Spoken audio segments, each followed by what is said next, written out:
is going to talk a little bit about the situation up in the north, particularly Marib and Al Jauf.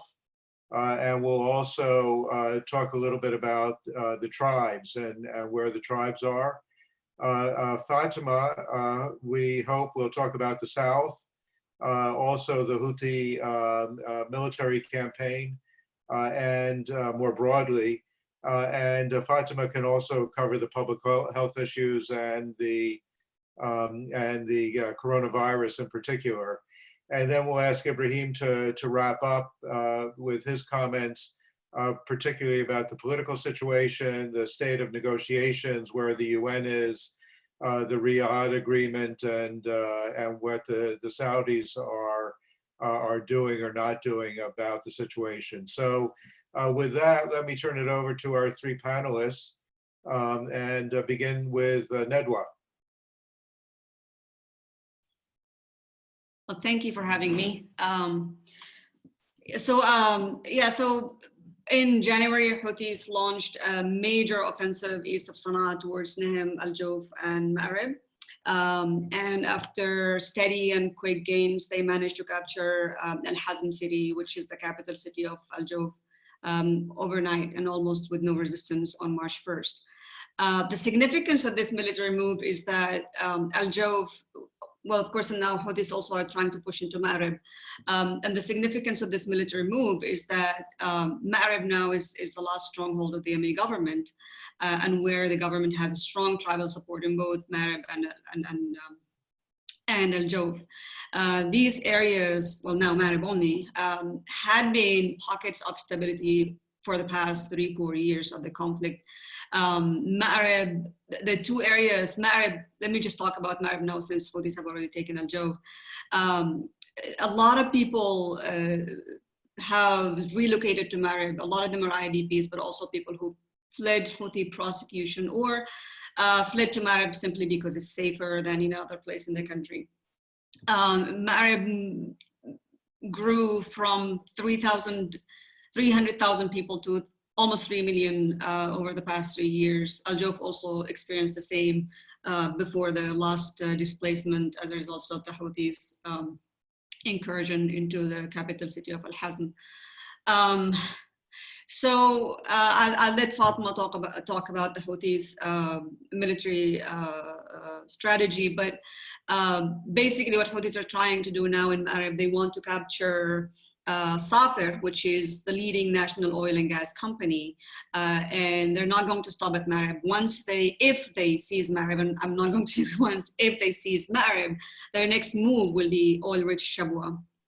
And so if they do that, they'll control most of the oil and all the gas resources in the country, and that will help them continue their military offensive. But Houthis did not expand because they are strong or because they have support. Several factors have played into the Houthis' hand. Most important is the incompetence and lack of leadership on the Saudi and Yemeni government part. The Saudi government has entered Yemen war with a stated goal to defeat the Houthis, but they had no plan or exit strategy. And the Saudi Arabia is not taking charge and have not taken a lead on its war in Yemen, either politically or militarily. Its partner, the UAE, did for a while, but Saudi Arabia and UAE don't see eye to eye in Yemen. And in fact, they seem to have divergent agendas. In the south, UAE is mainly focused on supporting the STC in the south against the Yemeni government, which UAE perceive is controlled by Islah, which UAE see as an offshoot of the Muslim Brotherhood. The UAE is also supporting Tariq Saleh in the West Coast, and Tariq Saleh does not even recognize Hadi's government legitimacy altogether. In Marib and Nahm and Al Jauf, also there are deep divisions within the Yemeni government camp. There is no unified command and control, certainly not under the Yemeni Ministry of Defense or any other. There are different field commanders reporting to different Yemeni actors and Saudi commanders, and there are deep divisions within these different actors, which has manifested itself in the battlefield.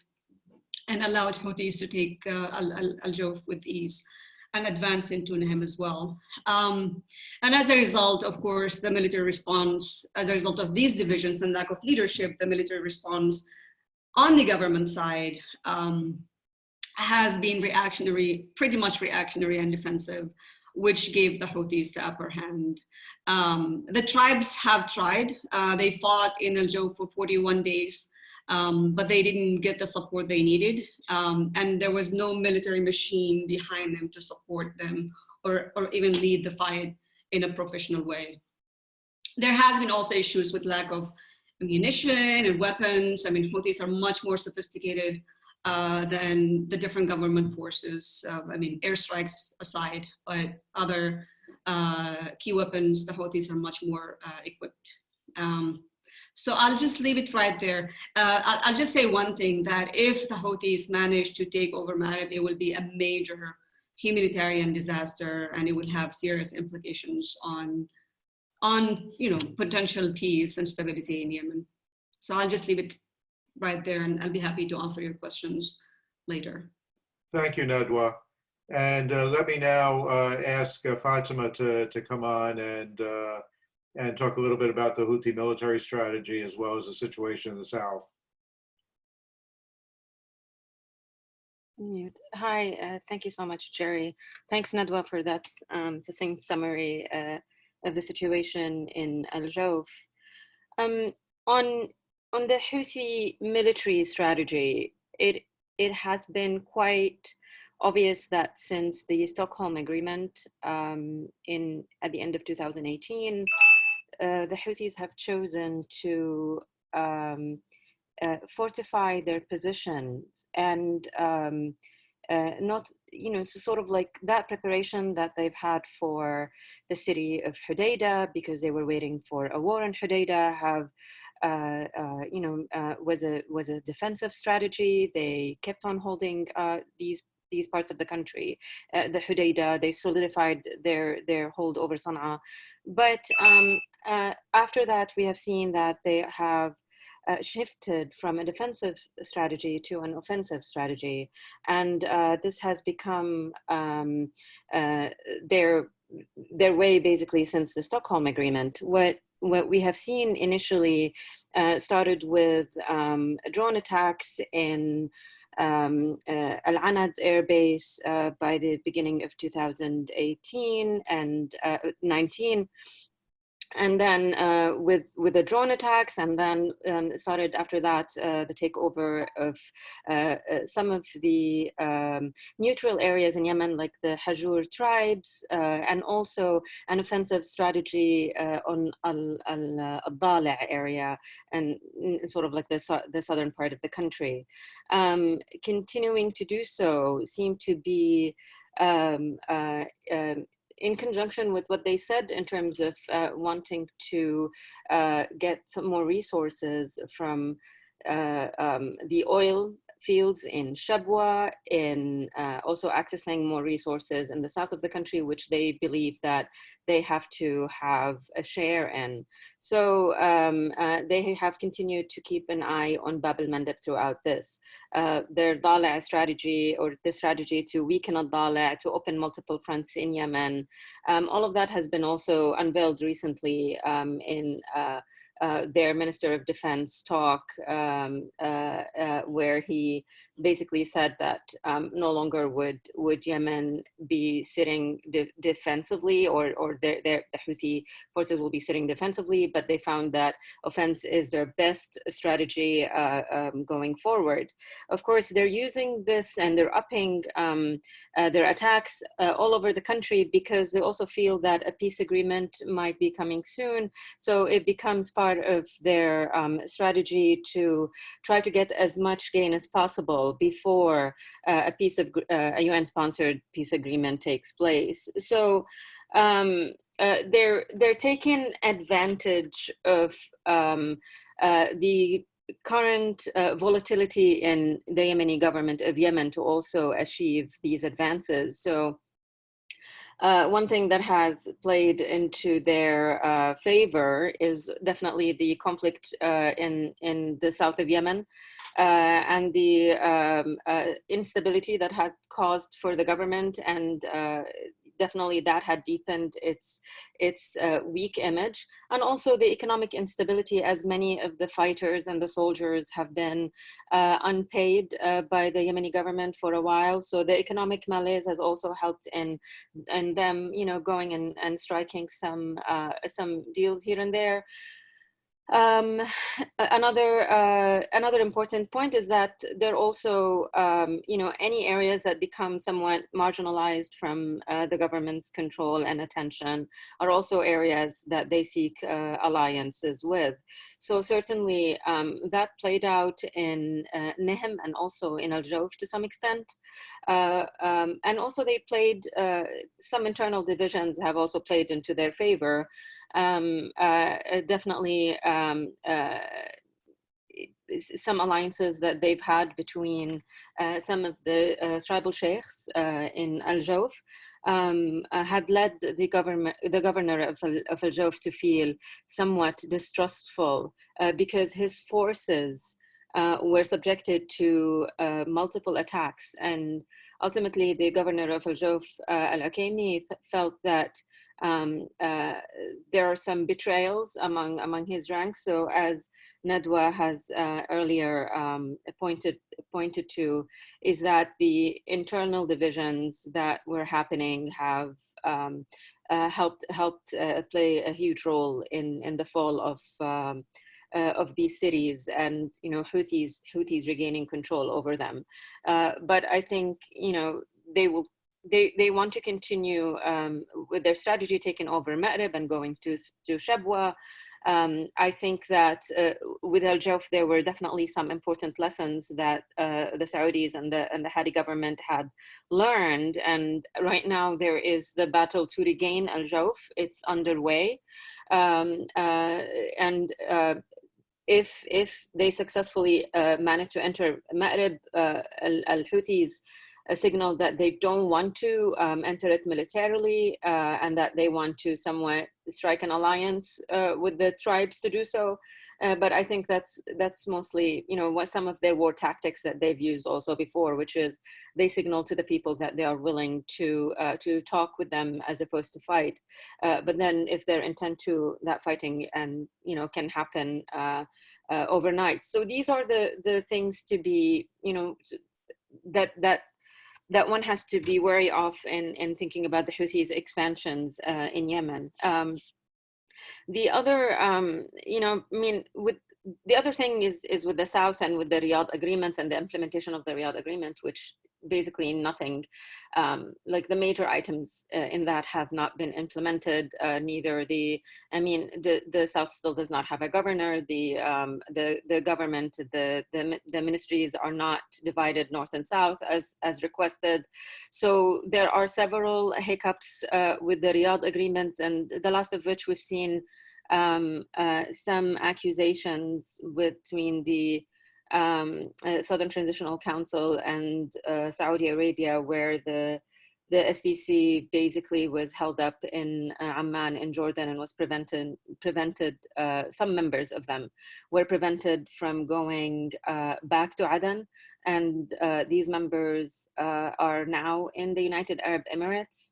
There are multiple accounts to why that is, but one of the accounts that I've heard that sounds plausible, STC denies, is that basically as part of the Riyadh Agreement, spoilers would not return to Aden, and one of the spoiler was seen was Jalal, who was heading the security Mudir Amn Aden. What is that in Arabic? So anyway, it's the security establishment in Aden, and he was seen as a spoiler. And it seems that there's an agreement that Jalal from the STC side and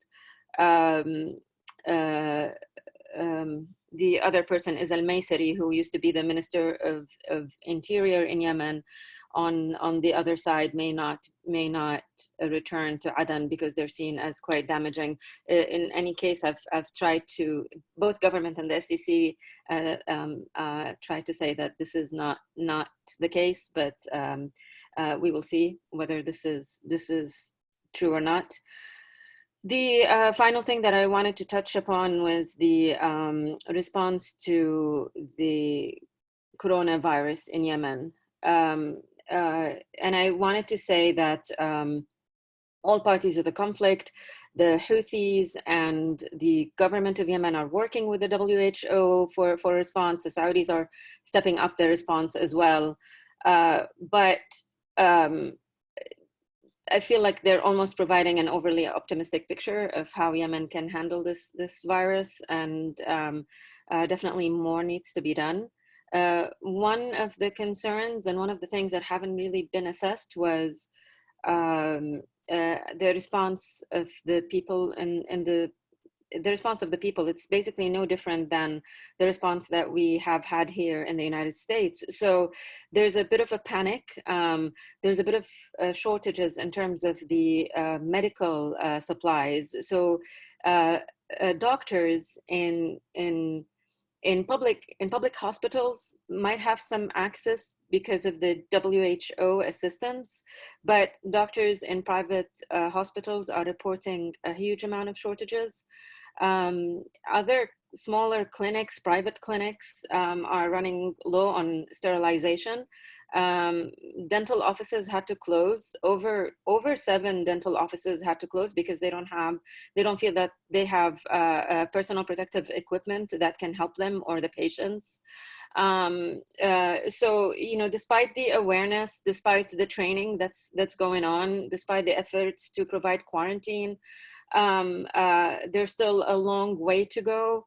One of the other concerns as well is that this is something that has been circulating a little bit in social media, and I've been able to talk to doctors about, is that many doctors do not know what to do when they have somebody who has some respiratory issues comes to them. In one case, a patient had to go to 3 hospitals, and he was frequenting private hospital, and at the end he went to a public hospital and was able to get tested. Others were flat out refused. People kept on telling them that they had no specialists, the doctors and the hospitals, and this is of concern. And when I tried to speak to basically WHO about it, or KSA Relief, the response I got was that, these are just rare individual cases, and they felt that the public hospitals were equipped to handle these issues, but this is not what citizens have been reporting. The other issue is that it seems that in Houthi-held areas, one of the doctors have reported informally and not publicly that the Houthis have asked them not to report any deaths from respiratory issues, lest it's confused as a coronavirus, and that if it happens, they cannot list that as the reason of death on the official death certificates. And they're basically waiting for the first cases to come from government-held areas in order to say that the disease had spread from there. And from what I've seen in government-held areas, they just don't know what they're dealing with. Every hospital seems to be terrified to say that the first coronavirus patient was in that hospital.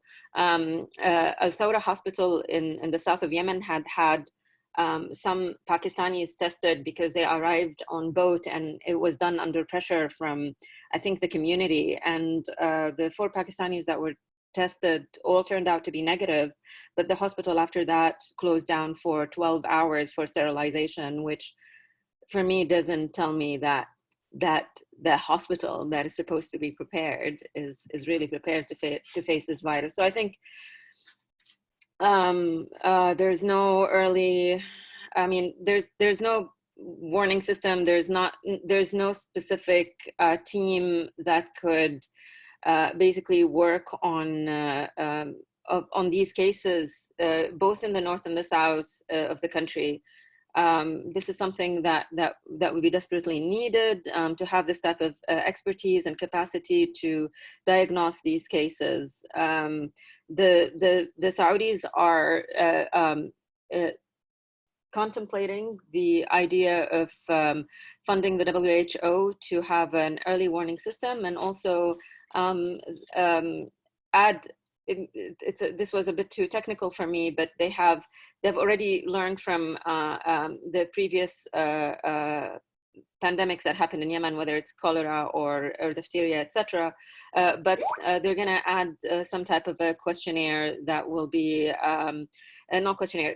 They will add something within the collection samples that they have, where they will proactively go in and look for these cases. And the WHO had also mentioned that it will that it has been investigating cases, and it had investigated so far about 300. It has tested 300 rumors that have all also turned out to be negative. So the first coronavirus case is yet to be officially announced, but I believe that there is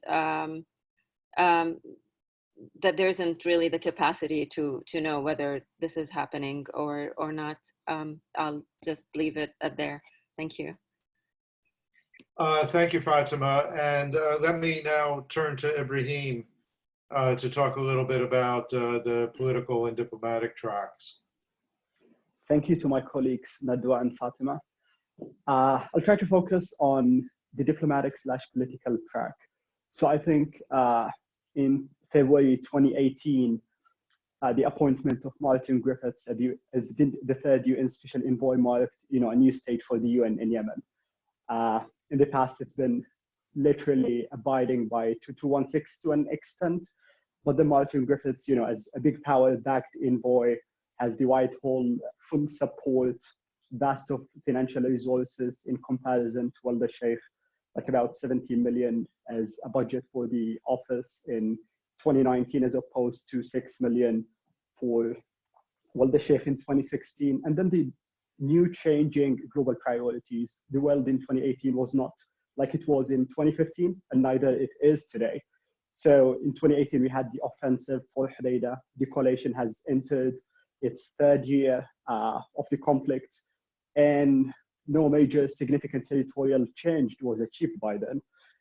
So with the reactivation of the battle for Hodeida, I think the biggest mistake was turning into micro-focus, on geographical bits of the conflict.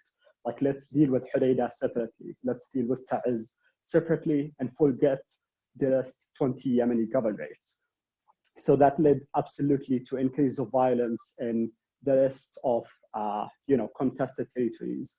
And the culmination of the security landscape that we see today is just an extension of that, focus of the Stockholm Agreement. So Hodeida, yes, have had the escalation for logical reasons. Parties are exercising constraints, but I think when you have more than 13,000 violations of the ceasefire, it's questionable what we have in Hodeida. Like in Durayhimi, in the southern part of Hodeida now, in Durayhimi at Tuhaita, there are continuous firefights between the Houthis and the joint forces. And these are signals that maybe indicate a potential escalation there should the coalition in coordination with Tariq Saleh decide to take it further. And with all these changes now on the ground, with the takeover that Nadwa and Fatima explained in Al-Jawf and Nehm, I think the Houthi conditions have also intensified. They no longer want what they wanted in 2018. And the UN quite emboldened what they are taking. And I think this has been problematic to say that the United Nations Special Envoy has froze the quest for a nationwide peace talks. Like, for over the past 2 years, nothing in any way, shape, or form has been accomplished with regards to a Yemen, political talks. It's just Hodeida and that has been it. And the recent visit to Marib is just an extension of that piecemeal approach. And I think if we move a little bit to the Saudi Houthi back channel talks, which has been to an extent regarded as a separate channel than an integral one to support the UN efforts, we had the first, publicized talks that we're aware of was in Dhahran al-Janub. It was concerned with Saudi security at the southern border. But then in 2017, that went to the next level, dismantling the Houthi ballistic missiles and drones. And that's, another concern for the Saudis. And then you have cutting Iranian ties. And I think this is completely ridiculous to demand. The whole, project of the Houthis is built around 30 years plus of relationship with the Houthis. So Iran has ties with the formation of the faithful youth in Yemen, Shabab al-Mu'min. So whether that could be turned over based on economic logic of interdependence between Yemen and Saudi Arabia, I think is a bit slippery to assume. Now all this escalation is just to pre-position the Houthis for the next stage, what's after the conflict. And I think that's what has to become as the focal point of strategic thinking when we look at the Gulf region and American priorities in that space in particular. The Houthis on their part have demanded that they may abide by certain, that they might give some concessions only if the coalition announces a full ceasefire and ends the blockade. And then, announcing a full ceasefire in Yemen is fully not a Saudi decision because it has the government dynamic. The Saudis now are rolling in Hadi's legitimacy card. And they don't have an easy exit without coordinating the talks with the government, which apparently should reflect on Houthi government UN-sponsored talks, and then some degree of concessions that can be facilitated between the Houthis and the Saudis, but absolutely with no signing of any sort of agreement between the Saudis and the Houthis, because that would turn the conflict into a Saudi-Houthi conflict. And that's what the conflict is absolutely not about, not what the Saudis would love to have it in that way. But I think now they've taken some serious steps after the Aramco attack, the visit of Khalid bin Salman to Oman, and I think some high-level political talks, not to the fullest of their ability. As the Saudi foreign minister explained that this situation is not conducive yet. And the absence of coordination between the UN-led peace process and the Saudi Houthi back channel talks have led to what we've seen in some way or the other, to the escalation in Al-Hazm and potentially towards Marib. The reduction of airstrikes from about 46 in September to about just 7 or 6 airstrikes in December have given the Houthis space to rearm, regroup, and redeploy their forces. So you just take off that aerial pressure and you give them space to maneuver. And I think that's a big question now on how the dynamics will play in not only Marib, but I think beyond that. If the Houthis were to take Marib as a result of whether betrayals or the concessions that the Hashemites loyal parties in the tribe of Murad around Salwah would make, I think that would be disastrous not only to the conflict, but to the already internally displaced parties there. So I think I'd leave it there, and if you have any questions, I'd be happy to answer. Thank you, Ibrahim. Very helpful. And I think what we'd like to do now is open it up to our participants to ask their questions. I think if you if those of you who are on computers, if you go to at the bottom of your screen, if you go to the participants tab and click on it, you can see at the bottom of that screen a raise hand option. If you want to be recognized, you can go ahead and raise your hand, and I will try to get everybody who does that. If you're on the phone, and I think that many of you are using your iPhones, I'm not sure if you have that same option. The other possibility is to use the chat option, and we will be tracking chat as well to try to make sure that we can recognize as many of you as we can and give you all an opportunity to weigh in. But while we're waiting for people to do that, let me ask the first question of all three of you, because I think all three of you in one form or another made the observation that for the Houthis, they're trying to position themselves, whether you're talking about Ma'ad of Jauf, the possible expansion into Shabwa, where they are in terms of the Saudis, how they see their opportunities, that what they're doing is positioning themselves for potentially some kind of an agreement at the end of the process, whether it's a UN agreement or a Saudi Houthi agreement or whatever it is. And so my question for all three of you really is, what's your view of what it is that the Houthis actually see as the end state that they want? Where do they want to see this come out in a negotiation? Any of the three of you, or anyone else on the screen who knows the answer?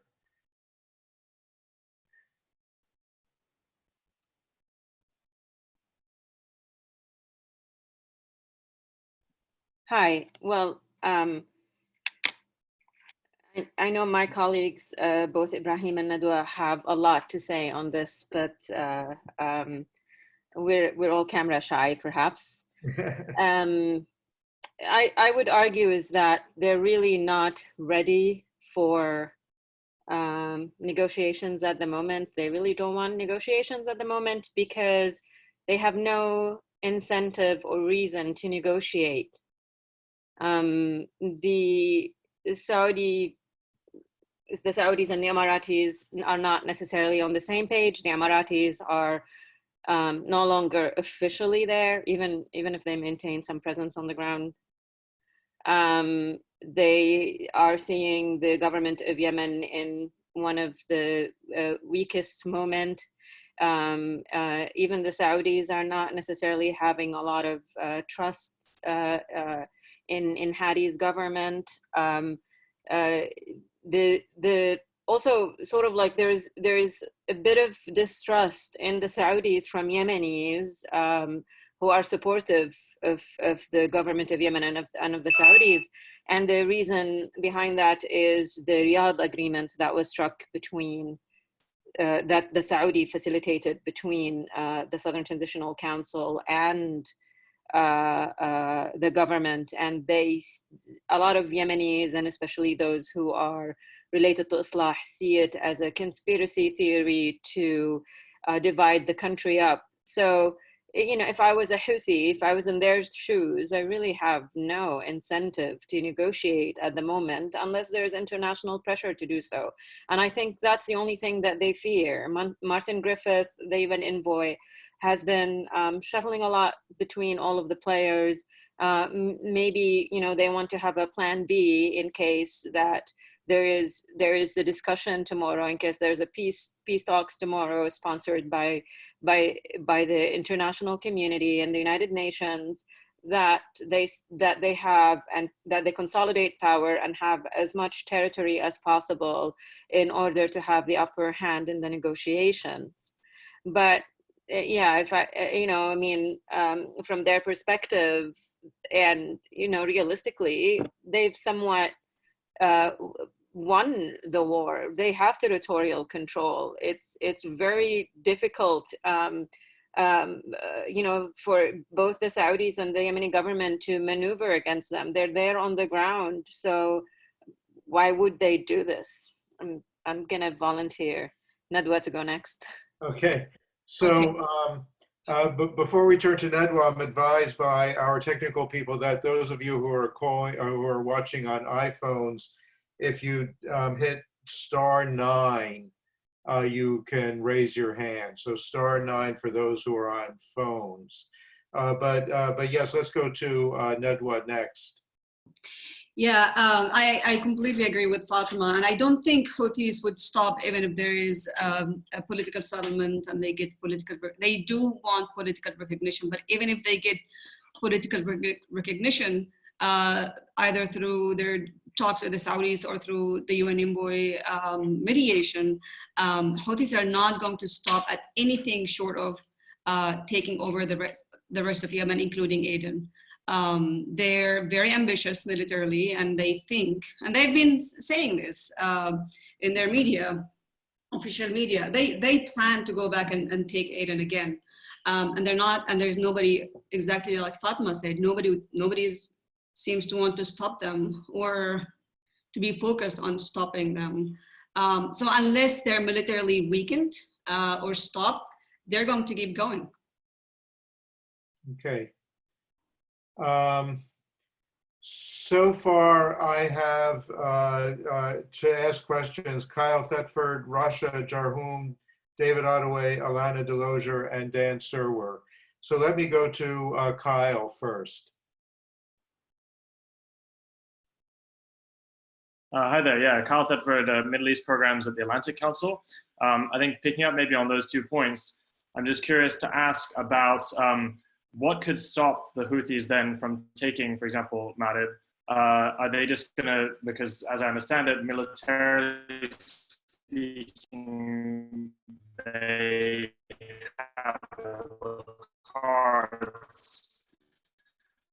So they're going to go ahead and try to do that, whether by making some kind of deal and not having too much of a protracted fight, or otherwise, and then have that be around or face a UN type of brokered agreement, or will the Houthis, as Nadwa mentioned, just continue to push and take what they can, while I suppose also the world is distracted, especially by the coronavirus? Yeah, I'm sorry, you kind of broke up there for a bit, Kyle. Could you just repeat the core of the question? Sure. So I think it's 2 parts. One of which is if the Houthis control basically they have all the military cards in their hand, then what could stop them from proceeding to take Ma'rib, as I think Nadwa mentioned? And then related to that, what likelihood do you put on actually having a UN brokered agreement, given that, again, the Houthis have, as I think also Fatima mentioned, almost won and are continuing to be interested in pressing their gains? Okay. Fatima, do you want to take that on? Okay. What could stop them from taking Ma'rib? Probably would be a humanitarian catastrophe for everybody. The Houthis are still keen on maintaining a good image. Al-Jawf does not maybe have the same gravitas and importance as Ma'rib, but I from what I've heard from them is that they don't want to take it by force, and that if they do, it would be through local tribal agreements. I think that's a far-fetched scenario at the moment, but at the same time, and maybe Nadwa will disagree with me here, but I do speak to people who are opponents to the current government in Ma'rib, and the prospect of the Houthi taking over Ma'rib is not so devastating for them. So there are some who share the same ties as the same sort of, like, I'm not going to say ideological, but lineage, especially the Ashraf who or the Sada, or those who feel that they're connected to the bloodline of the Prophet, which is where the Houthis at, and they feel that this may not be the worst outcome for them, and that they'll be able to basically work out their differences. But the problem that you have is also Ma'rib is a haven for everybody who's opposed to the Houthis. It also hosts a lot of people from the Islah party, and this would be catastrophic. So I think what Houthis are trying to do is just signal that they want to, that this is an area of their interest, and that they want to take over there. What are the likelihood of a UN talk? I mean, we could always talk. The issue is, are we going to reach an agreement? And if you just say let's talk, that would make Houthis so happy, because they're organized. They're a very organized group. They know what they want, as opposed to the Yemeni government, which holds multiple factions. So with the Yemeni government, you have the Islah party, you've got maybe the Nasirites, you've got the Islamists, you've got the Southern Transitional Council right now. So you've got multiple groups. Each one of them wants something different, but the Houthis have one unified vision. And because of that, because of the bureaucracy, and because of the way that they function, they're just really masterful and skillful in negotiations, and they're really great in I would say, blaming the other party and obfuscating. So I have not seen really successful negotiations here whereby Yemeni and government supporters were thinking that this has played out to our advantage. They always come out thinking that whatever negotiations have played out to the Houthis' advantage, and we see that play out really throughout the years. So I think Ibrahim is also an expert in this topic, so I'll also defer to him. Okay, thanks, Fatima. Nadwa, you wanted to add? Yeah, I agree with Fatima. Houthis are very much more skillful militarily, but also in terms of propaganda and how they negotiate. But I think their unified front is also something that's only happening now because of the Saudi intervention. The minute the Saudis stop intervening, and they have and there is some sort of like slowing down in the fight, I think Houthis are much more divided than we think they are. Than we think. In terms of what would stop the Houthis, and Fatima, yes, Al-Ashraf, some tribal leaders in Al-Ashraf, which is a tiny tribe in Ma'rib, are supporters of the Houthis because of ideological reasons, but a lot of Al-Ashraf also oppose them. The leader of the Islah is Ashraf, and he is opposed to Houthis. So, I mean, the tribes in Ma'rib are so anti-Houthi. And if the Houthis come in, like anywhere else, the tribe will have to kind of, bend their head and kind of work it out with the Houthis. It's not ideal, but they're not going to fight the Houthis with their primitive weapons. That's just what the tribes do everywhere. To prevent devastation. I think the only thing that would stop the Houthis from advancing to Ma'rib is a well-planned counter-offensive by the government and the Saudis, military offensive. They need to push the Houthis back to Nahm and out of Al-Jawf. Other than that, nothing is going to stop them. Not international pressure, not the UN envoy, not the Saudis, not even the Iranians. Nobody would stop them unless they're militarily pushed out. If I can just weigh in and maybe ask Ibrahim, I mean, if as Nadwa is suggesting that you do have a successful military campaign to push the Houthis back out of Al-Jawf, and that this offensive that they're currently engaged in fails, does that change the dynamic for trying to get back to the negotiating table? I mean, is what we're seeing now each side jockeying for advantage as we get into a negotiating strategy? I think I agree with Fatima. She mentions a very fair point, and that is the Houthis are trying to achieve as much as territorial control as possible before negotiations. They know they cannot control all Yemen because the coalition is still there, and the air power would limit them. So with the Houthis now, if we have a concerted, well-coordinated counter-offensive, not only from three circles, one through Qania in Al-Bayda, and then one towards Nahm that pushes the threat from Sawah, and then one around Al-Hazm to roll the Houthis back. If they go back and only to the previous 3 January 2020 status quo, I think there would be a possibility to first of all impose a psychological sense of defeat to them, and second, give them a sense that they're losing something that prompts an action to engage in peace talks more seriously. And I think if the joint forces exert a degree of pressure around Al-Hudaydah, I think they would absolutely shift from offense to defense. Like the government now has been on the defense because of very clear reasons that Nadwa explained.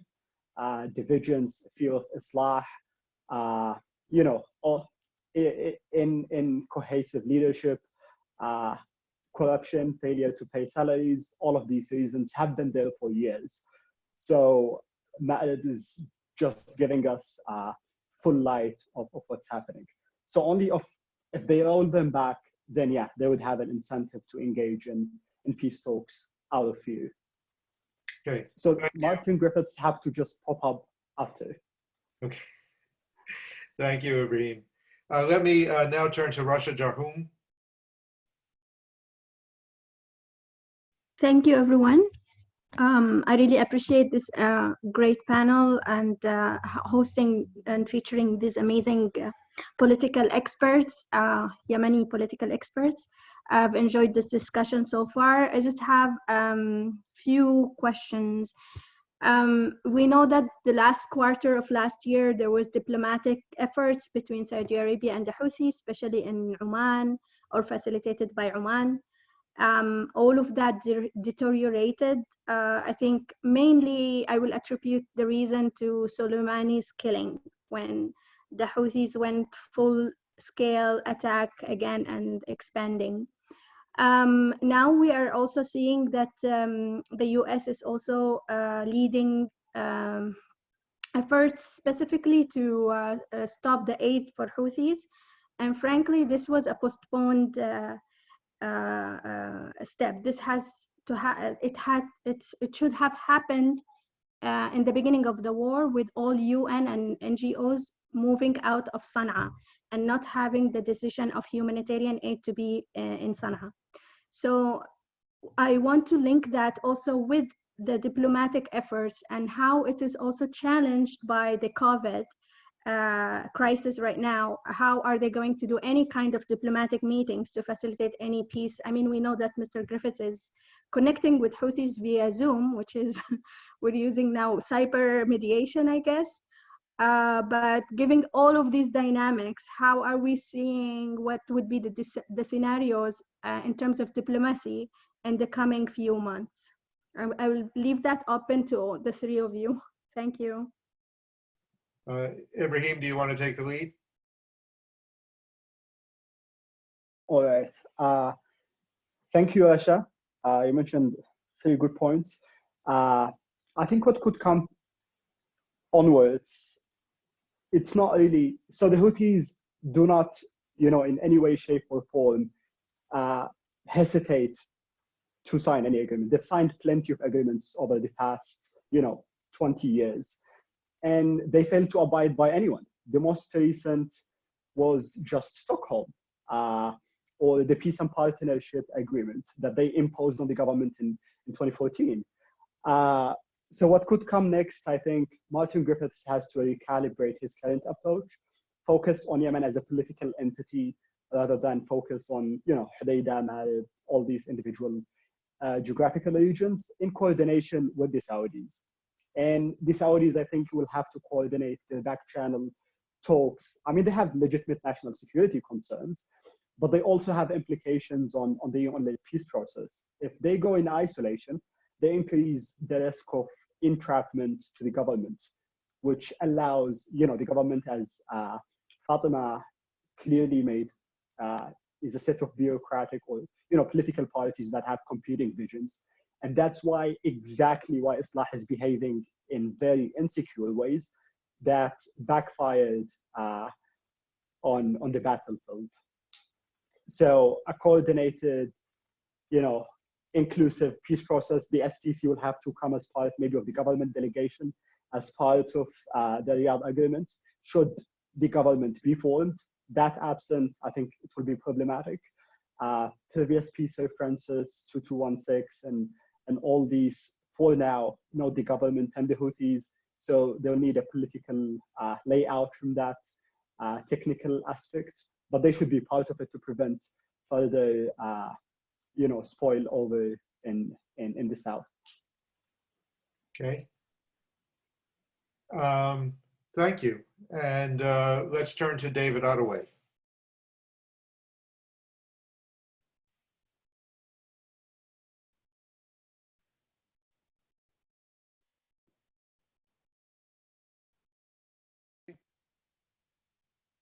Can you hear me? Yes. Oh. Not. Can you hear me now? Yes.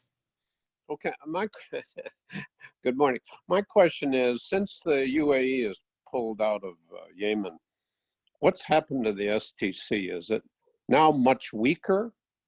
Does it have any significant presence still in Aden? And I saw the Saudis had sent more troops to Aden, but who actually is running Aden today? And what's happened to the STC?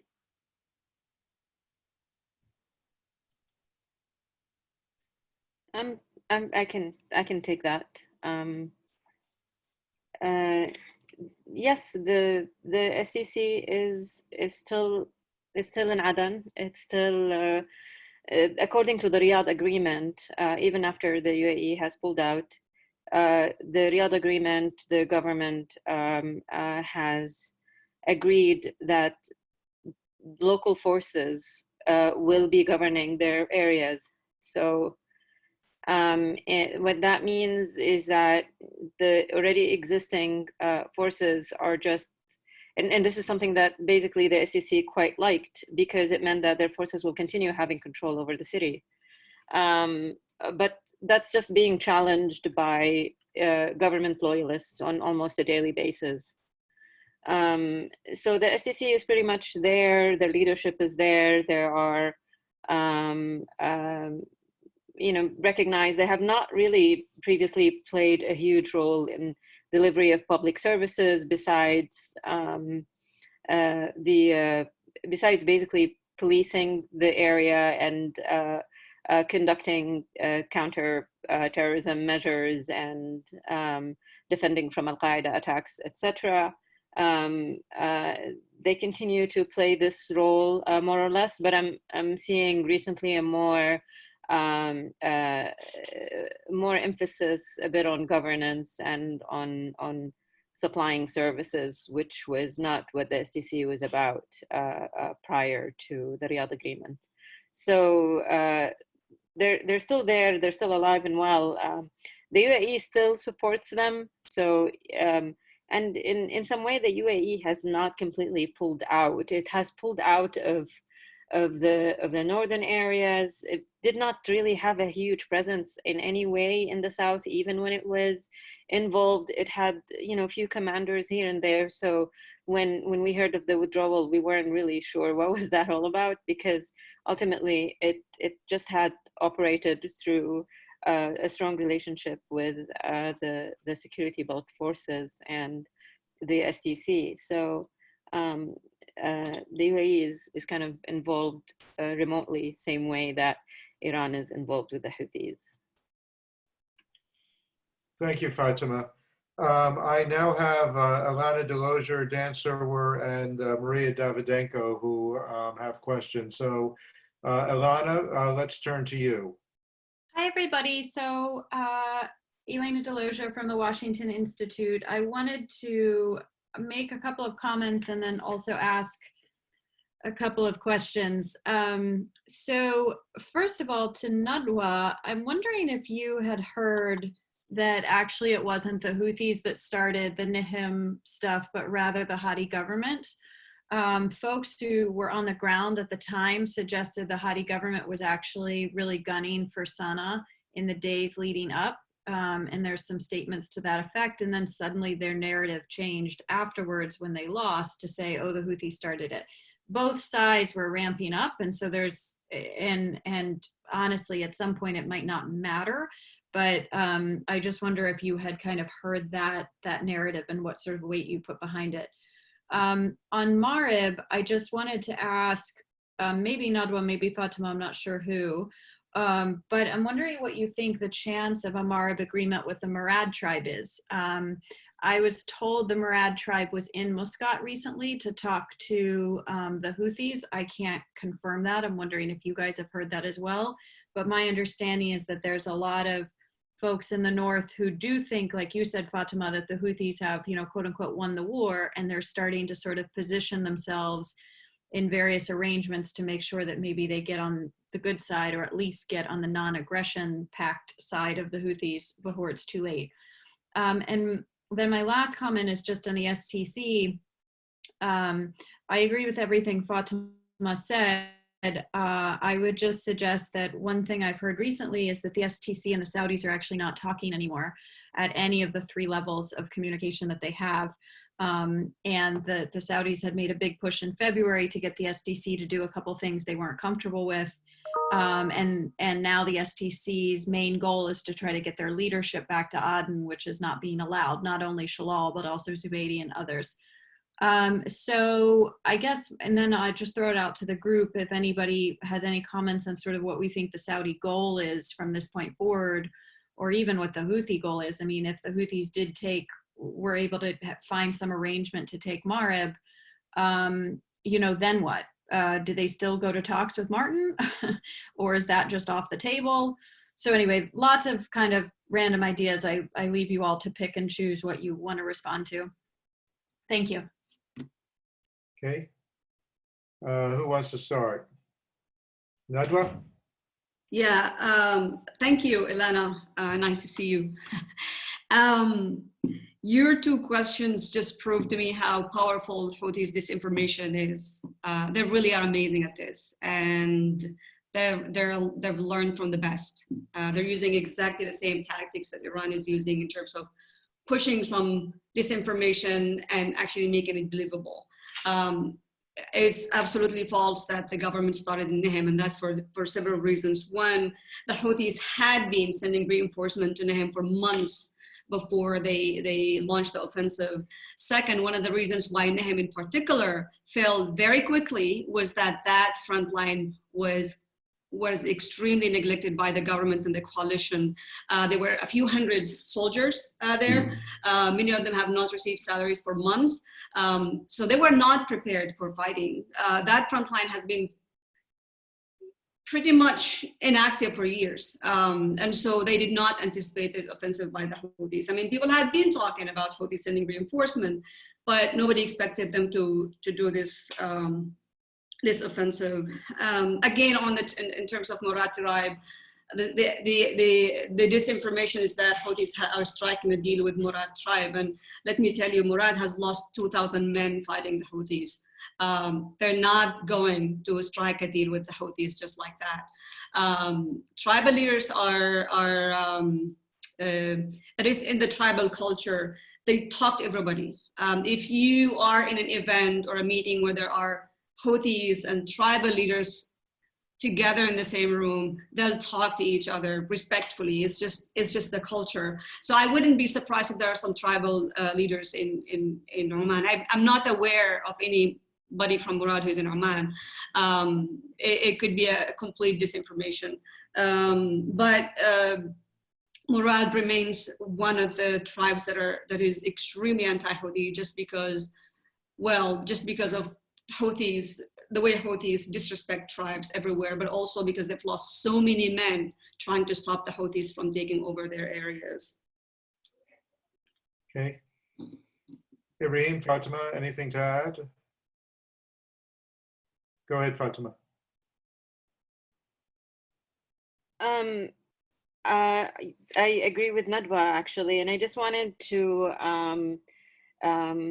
clarify that the Houthi leadership is quite good and cunning, and they're exploiting these divisions to their any divisions, any type of talk to their advantage, and they will seize any opportunity that they can to create disinformation. And one of which is that they're talking to the Southern Transitional Council, which is also almost impossible because the majority of the fighters in Yemen who are fighting the Houthis are actually Southerners. So not only that, but also the first battlefront in Yemen was in the south, and over 3,000 people were killed, and although revenge in the south is not as prevalent as in the north of Yemen, but it's still one of the things that people talk about, and there are just no ideological ties there, but they will exploit any type of statements or anything like that, and just to say that they are talking to the STC. The one thing about the STC and Saudis that they are not talking, I don't think I've not heard that. Perhaps you meant that the STC and the Hadi government are not talking. That's a bit more of of what we've seen.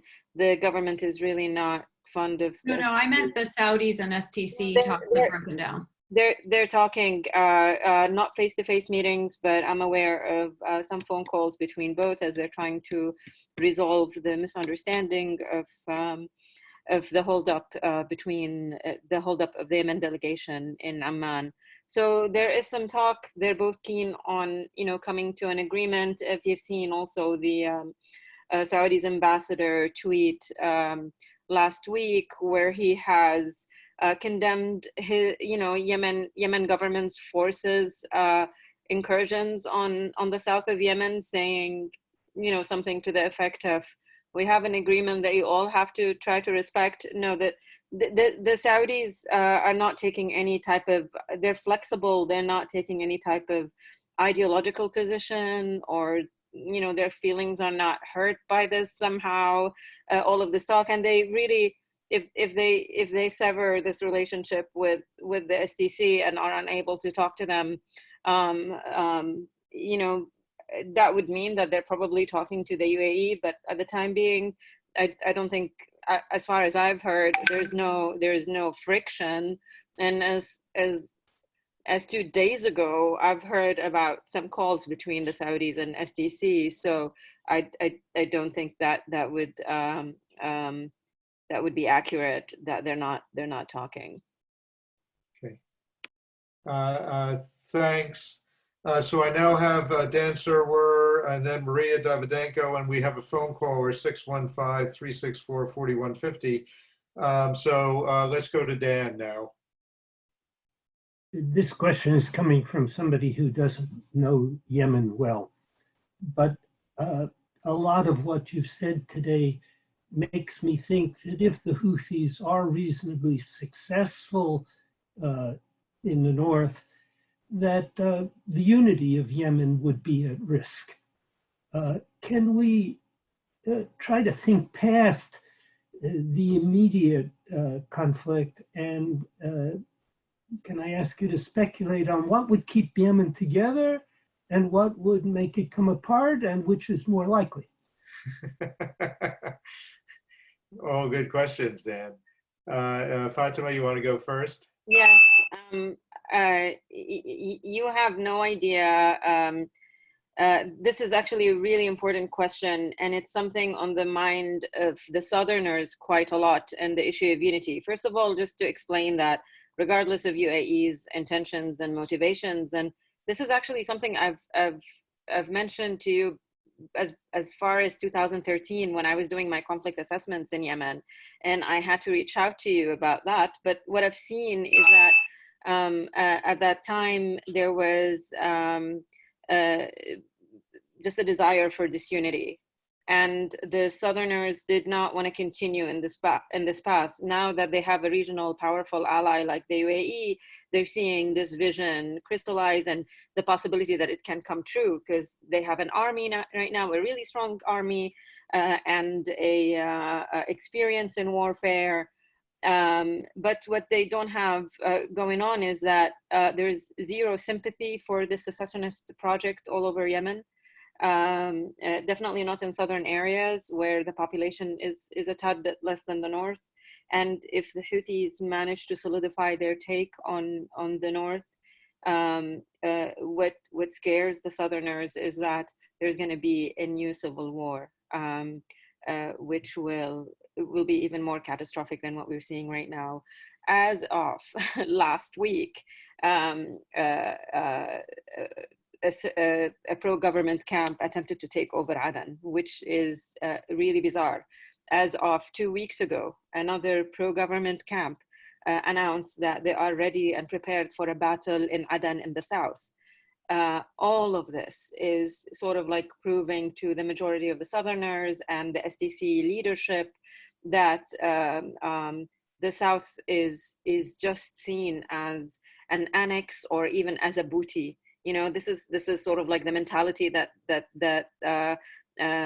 the former government of Ali Abdullah Saleh approached the South after the North-South Civil War in 1994.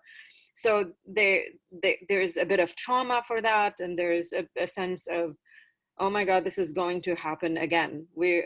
So the entire Southern forecast and prediction to this, which I actually completely agree with, is that if there's some type of a unity in the North, what's going to happen next is a fight North-South. And that's basically in the psyche of every Yemeni Southerner who lived throughout the war of 1994. I'll ask my other colleagues to pitch in. Yeah, I mean, that's a really great question. And it's something I think about every day. It's really, really hard to predict what's going to happen. But all indicators show that Yemen is will continue to be divided, not only north-south. I mean, within the south, there are also serious divisions among the anti-unity camp as well. The SDC is not the only player in the south. There are other players who are important and influential and who have their disagreements with the SDC. Also within the south camp, you have Mahara, you have Hadramaut. I mean, Hadramaut have signaled more than once that it doesn't want to do anything with, you know, SDC or the North or anybody else. They want their own entity as part of a federation or, you know, on their own. Mahara also has its own its own kind of thing. But also within the North, I think it's also, again, I think it's also, people tend to overstate how Houthis are united. Houthis are not, they're united only because they're fighting. But once the fighting stops, there are serious internal divisions within the Houthi camp as well, which will play out once there's an agreement, or once the coalition kind of, you know, withdraw militarily. But also you have Taiz and you have Marib and you have other areas that will not accept the Houthis as well. So I think, you know, unfortunately, I think short, medium term, we will not see a unified Yemen, whether a North Yemen or a South Yemen or, you know, a one Yemen. Okay. Thank you. Now, Maria. Thank you very much. This is Maria calling in from not state, but telework. I just wanted to follow up a little bit on the UN approach to the way forward and how the conflict parties fit in. It seems to me that the escalation, the most recent escalation, started because of a resurgence in conflict between the Yemeni government and the Houthis in Yemen. And there's a challenge for Saudi Arabia because it's participating at varying levels of this conflict, right? So even if the Saudis are trying to de-escalate with the Houthis, they inevitably get pulled back in to the kind of Yemeni government Houthi level of the conflict. And so I'm curious to get your views on whether it's possible for Saudi Arabia to somehow transition into more of a convener or mediator role in the conflict, even as it somehow maintains pressure on the Houthis along the various fronts where it is fighting them now. So I'm curious if the Yemeni parties would be able to stomach that, and what your thoughts might be on whether that would be advisable alongside a UN process. Thank you for the good question. Well, they have done it in the past during the 1960s. I mean, the Saudis were fighting along the monarchs, and then they fantastically mediated between the Republican and the Imamate front in, I think, around 1965 or 1967. They've done it in the past. But I think now the calculation might be a little bit different on the Houthi perspective. The government would not have any reservation if the Saudis are mediating. I think the Houthis are the one who have the biggest concern. If they get the assurances that they need from the Saudis, and the Saudis were to make credible concessions, I don't know what these might be, that would be the only way for Saudi Arabia to play the mediator role between them. But as of now, I think it's quite difficult. Okay. Thank you, Ibrahim. And then let us talk to a phone caller at 615-364-4150. You're up, and please identify yourself.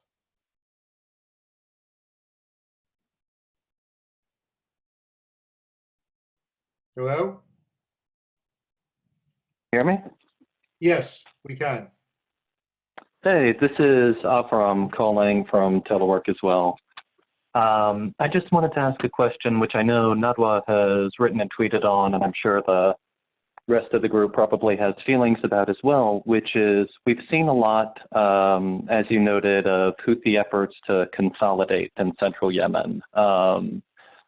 Whether it's changing how people do education or trying to consolidate ideologically, talking to sheikhs. Have you seen any backlash or impact from these efforts to get everybody on the same, whether it's Zaidi line or Houthi movement, organizational line or bureaucratic line, or any reflections of that as they put it into effect more over the past year and a half or two? Yeah, I mean, the Houthis the first thing that Houthis did when they entered Baida, which Baida is a Shafi'i area, it's not the Zaidi area. But Baida is an area also that has a long history of struggle with the imams, with the Hashemite imams. So the first thing that Houthis did when they entered Baida is they replaced the imams, the mosque imams with their own imams, and they started preaching their own religious kind of ideological materials, but they also started forcing some mosque preachers who they did not replace to chant. They started chanting their slogan in mosques, which the locals found it offensive. So like I said before, in tribal areas, the tribes try to minimize the damage to themselves. And in this case, they had to bend. They fought the Houthis a little bit, but when they realized that they don't have support from the government and the coalition, and that the Houthis are much more superior to them in terms of military power, they figured that they could not fight the Houthis, and if they continue to fight the Houthis, the Houthis will just finish the tribes, because Houthis are extremely violent in terms of how they subjugate people. They blow up houses, they execute tribal leaders, they disappear people, they torture to death, and all that. So a lot of the tribes in the middle areas, they decided to stand down. And so what the Houthis have done over the past years is they started these schools where they send young children, teachers, government employees to like a 2-month religious course. I think Fatima can talk a little bit more about that. I know she's done research on it, where they try to indoctrinate these children, and they disconnect them from their home, their people, and they take them to faraway areas, isolate them, and they just educate them with their own version of Shia Islam. So, I mean, that's something that, that's something that they've done in every area they took control of. I don't know if that answers your question, but I would like Fatima to add on that. I know she's done research on that, on that. Yeah,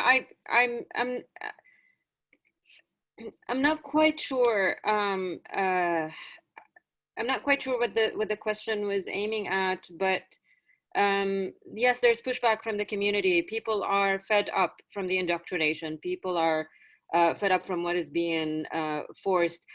There's an onslaught on tribal traditions and long-held traditions in Yemen by the Houthis. So there's often this perception that because this is a group that came from in the northern part of the country, in rural areas, and it's quite religious, then that it would have some type of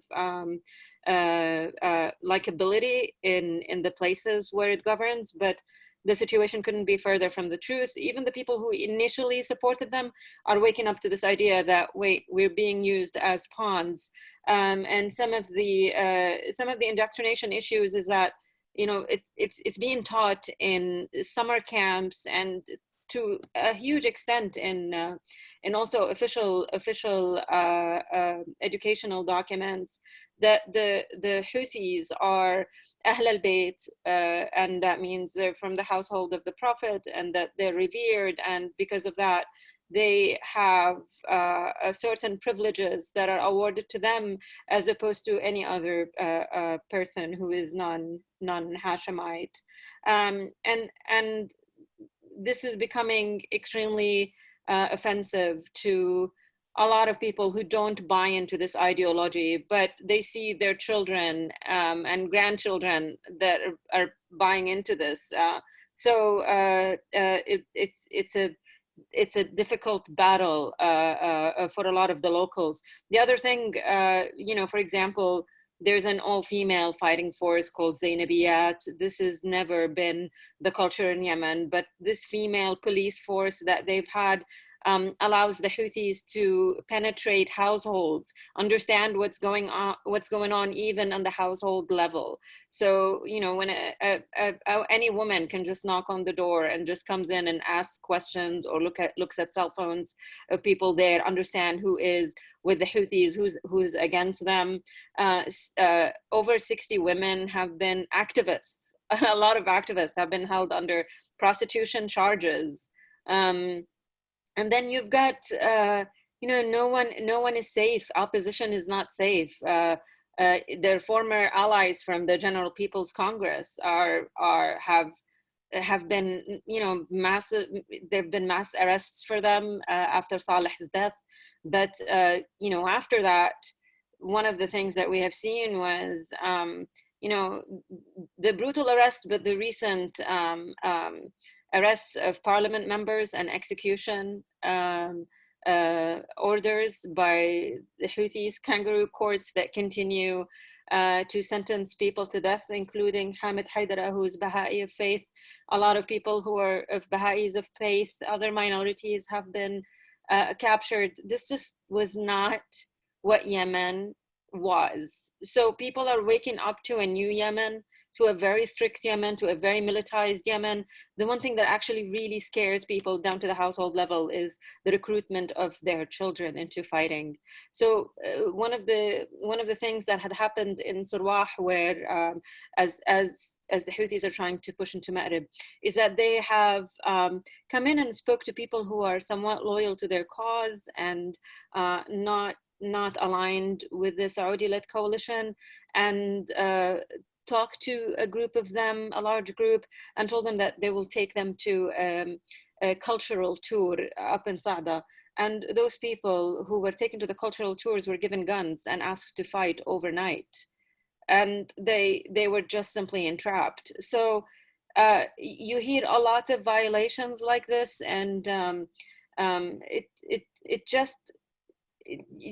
we ask ourselves, like, what would make it for all of this to stop? I don't know if you watch Game of Thrones, but I'm always reminded of what Lord Varys had once described Baelish, Lord Baelish, or Littlefinger, when he said he would basically burn the city down if he could be king of the ashes. And I think, you know, with the Houthis, they're doing exactly the same thing. They're burning things down, they're burning ties down, and all of this to achieve, you know, privileges that no one else could have. They're cutting off ties with the tribes. I mean, the strategy is going to almost self-destruct.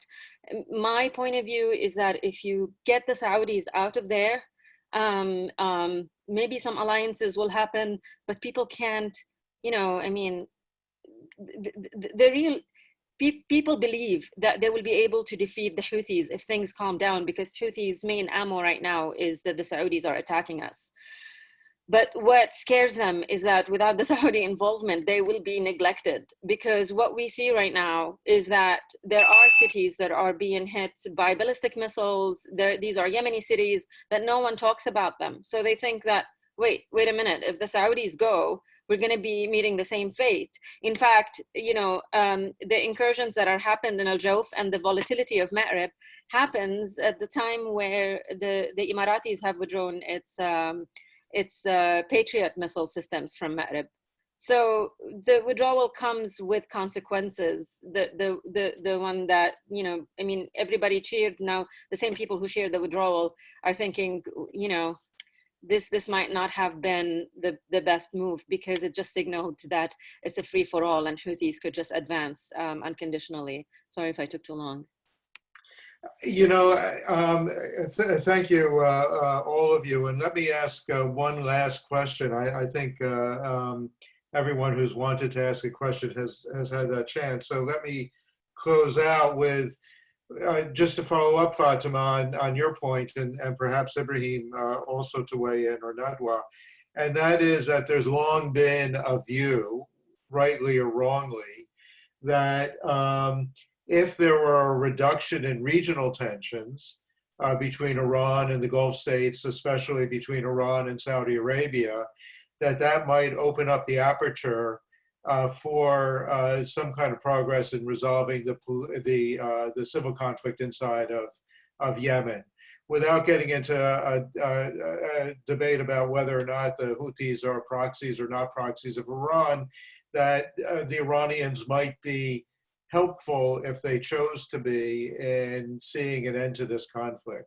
Now, we have now been about 6 or more months into a period of dialogue between the Emiratis and the Iranians, the Saudis and the Iranians.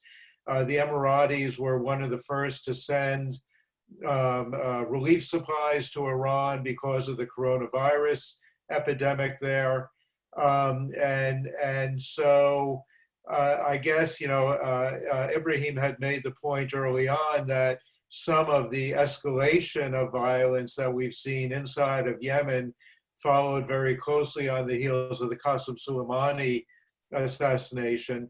I guess the question is, if in fact we continue to see some kind of effort on the part of the parties in the region to address their local issues, does that open up possibilities for Martin Griffiths or for others to step in and try to get a political resolution of this conflict? Ibrahim? I am. Thank you. I think if the regional landscape de-escalates, it might open a prospect, but that doesn't mean it will get us somewhere, because the roots of the conflict are local. I mean, the situation was fine when we had Stockholm relatively. We were better off 2 years ago, and that did not lead us anywhere. What I think is we need to focus on the basic ideas that the conflict is local. It started with more than a 20-year struggle of power on the side of the Houthi insurgency. They've used all the sort of tactics, military, peaceful, to get one conclusion: consolidate their power in Sana'a. So we need to acknowledge that they have a long project ahead. It's a strategic, it's not tactical project that they've been working on, and address the stakes that they have. for example, dismantling the ballistic missiles when it comes to Saudi Arabia, that's a national security threat for Saudi Arabia, not necessarily for Yemenis. Yemenis address other things. How do we share power? How do we prevent, how do we limit the monopoly of violence? How do we stabilize? What form of state do we want to proceed with? I think these are the questions we need to focus on, the basic questions for Yemen and for Yemenis. That would open a prospect for negotiations, but the balance of power will dictate in which direction it goes. Obviously, the current one is the Houthi one. Okay, thank you. Nadwa, Fatima, any last words?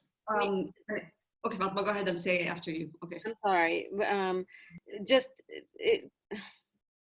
On your question, Jerry, I think that primarily the conflict is between Iran and the United States. Saudis would jump at the opportunity to make a deal with Iran, I believe. But, you know, I don't think Iran also, just like the Houthis, it doesn't have any incentive to. Regardless of whether you think, you know, the origin of the conflict has to do with Iran or not, what we're seeing now in the time being is that Houthis have becoming a very convenient tool for the Iranians to advance their aims. I think that the majority, everything that had happened, and I've been writing about this since 2018, is because the Houthis, the Iranians are keeping an eye on Bab al-Mandab in order to control maritime access in that area, and it would just give Iran more of leverage in the region.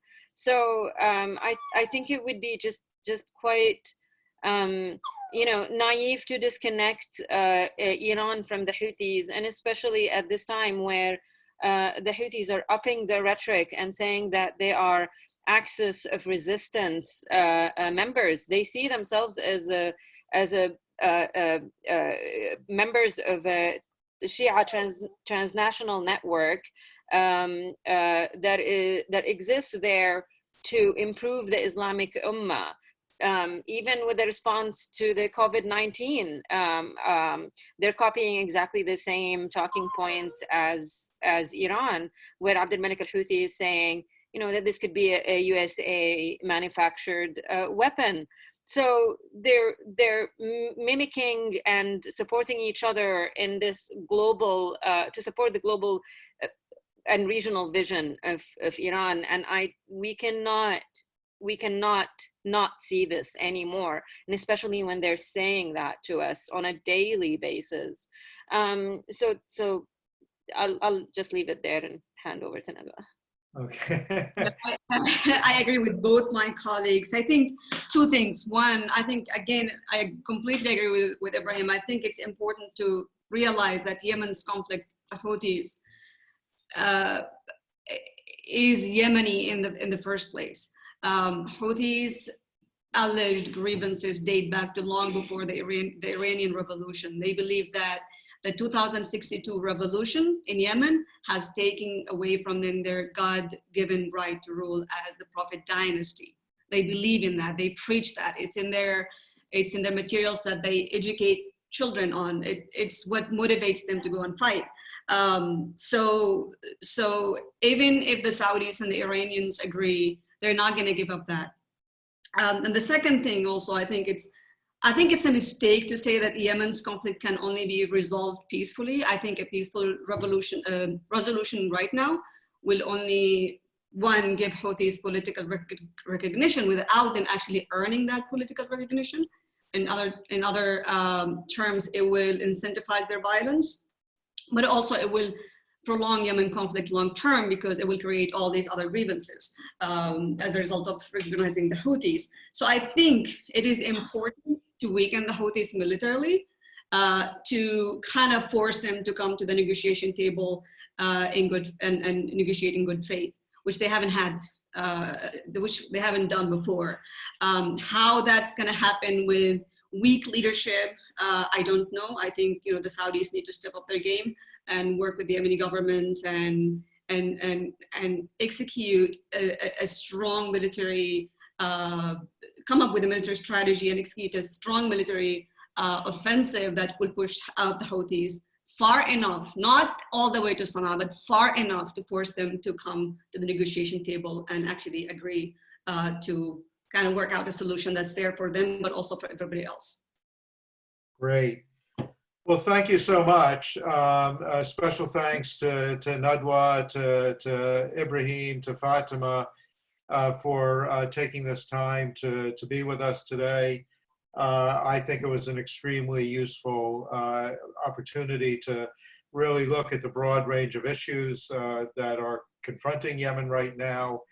There's an awful lot that's going on the ground that we don't want to lose sight of in this era of coronavirus. So thank you to the three of you, and thank you for everybody who joined us today and listened in on this conversation. And I hope that it was positive.